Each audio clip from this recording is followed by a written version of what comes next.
Baik ibu-ibu, halo. Hai, masih semangat ibu-ibu? Masih. Baik, selanjutnya kita akan berdiskusi tentang bagaimana cara-cara menjadi orang tua yang lebih baik. Oke, di sini saya meminta ibu-ibu untuk membuat kelompok ya Bu ya. Satu kelompok terdiri dari 3 peserta. Monggo, silakan buat kelompoknya masing-masing. Ya, 3 orang Bu. Jadi satu kelompok 3 orang. Oke. Nggak apa-apa. Oke, sudah semua? Oke, baik. Selanjutnya, saya ingin ibu-ibu menyampaikan 1 atau 2 hal yang paling membahagiakan dan yang paling menyulitkan yang dirasakan sebagai orang tua. Ya, tolong nanti ketika temannya yang lain masih berkomentar, tolong ibu-ibu yang lain jangan memberikan komentar ya Bu ya. Oke, baik. Siapa yang ingin berkomentar terlebih dahulu? Iya, Ibu Fitri. Hal yang membahagiakan, iya. Anak berprestasi, iya. Oh, anak nurut sama orang tua. Ya, itu hal yang sederhana ya Bu ya, tapi sangat membahagiakan ya Bu ya bagi orang tua. Kalau hal yang menyulitkan, Ibu Marwiani? Iya. Iya, ketika anak sakit, ketika anak bandel, itu menyulitkan ya Bu ya.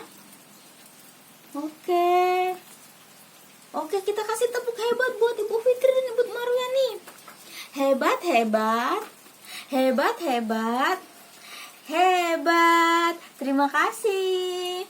Jadi, untuk menjadi orang tua yang lebih baik adalah dengan mengingat hal membahagiakan yang dirasakan sebagai orang tua, karena ini dapat memperkuat kasih sayang orang tua kepada anak. Jadi kita sebagai orang tua, ingatlah hal-hal yang baik, ingatlah hal-hal yang membahagiakan ketika kita menjadi orang tua. Jadi kita merasa bangga, kita merasa bahagia ketika kita menjadi orang tua. Jangan mengingat hal-hal yang tidak membahagiakan saja Ibu ya, tapi perbanyaklah mengingat hal-hal yang membahagiakan ketika kita menjadi orang tua.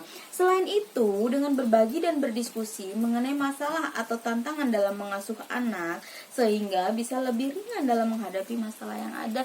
Jadi nanti tolong ini disampaikan pada pasangannya ya Bu ya, tolong dipraktekkan di rumah, sampaikan ke pasangan kita bahwa dalam mengasuh dan mendidik anak itu bukan hanya serta-merta kewajiban seorang ibu saja, tapi juga kewajiban seorang suami sebagai seorang ayah. Jadi ketika ada permasalahan dalam keluarga itu, misalkan anak bandel, anak sakit, ataupun masalah-masalah tentang anak, ketika kita mengasuhnya bersama-sama, ketika kita mendidiknya bersama-sama, kita bisa berdiskusi bersama-sama dengan pasangan kita, itu akan meringankan kita dalam mengasuhnya. Oke Bu? Bisa dipahamin sampai di sini? Oke, selanjutnya kita akan berdiskusi tentang pentingnya menyamakan perkataan dengan perbuatan sebagai orang tua. Sekarang saya mohon ibu-ibu berdiri semua. Ayo berdiri Bu. Oke. Halo. Masih semangat ibu-ibu? Sip. Ibu-ibu semangat, saya juga tambah semangat. Oke, sudah berdiri semua? Oke, sekarang saya ingin mengajak ibu-ibu bermain, yaitu bermain mungkin permainan ini sudah tidak asing lagi didengar oleh ibu-ibu ketika ibu-ibu mengantarkan anaknya sekolah ke TK ataupun ke PAUD ya Bu ya. Oke, jadi tolong nanti ikutin ucapan saya ya. Jadi tolong ikuti ucapan saya. Oke, kita mulai permainannya Bu ya. Oke, udah siap semua? Oke, tolong ikutin ucapan saya. Kepala, pundak, lutut, kaki. Kepala, pundak, lutut, kaki. Kepala, pundak, lutut, kaki. Kepala, pundak, lutut, kaki. Nah, kenapa ibu-ibu ketawa? Kenapa? Salah. Apanya yang salah Bu? Iya. Oke, silakan ibu-ibu duduk kembali. Ya. Baik ibu-ibu, setelah permainan tadi, saya ingin bertanya, apa sih yang terjadi pada saat permainan tadi?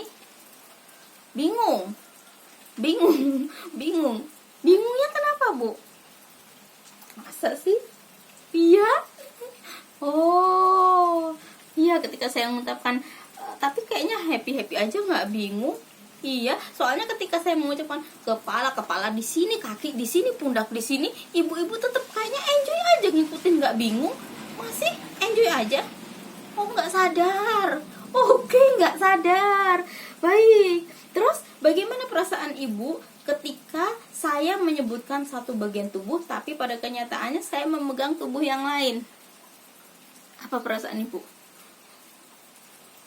Biasa aja ya, karena memang belum sadar tadi itu ya Bu ya.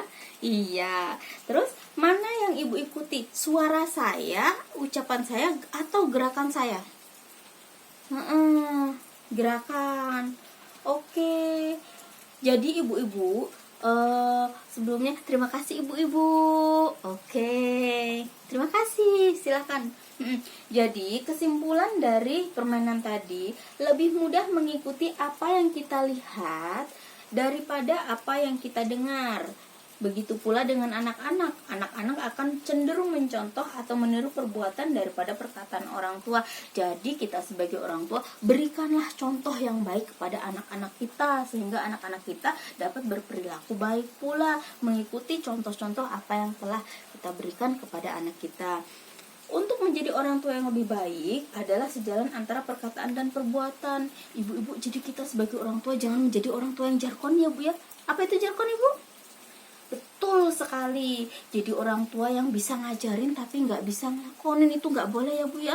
Jadi ketika kita contoh umumnya aja lah yang banyak, ketika pas waktu sholat, ibu-ibu menyuruh anak kita, ayo nak cepetan sholat nak, ayo nak cepetan ngaji nak, segala macam lah bla bla bla bla. Tapi ternyata ibunya malah asik nonton TV di rumah, nonton sinetron di rumah. Itu nggak bagus ya Bu ya. Jadi ibu nggak sejalan antara perkataan dan perbuatan.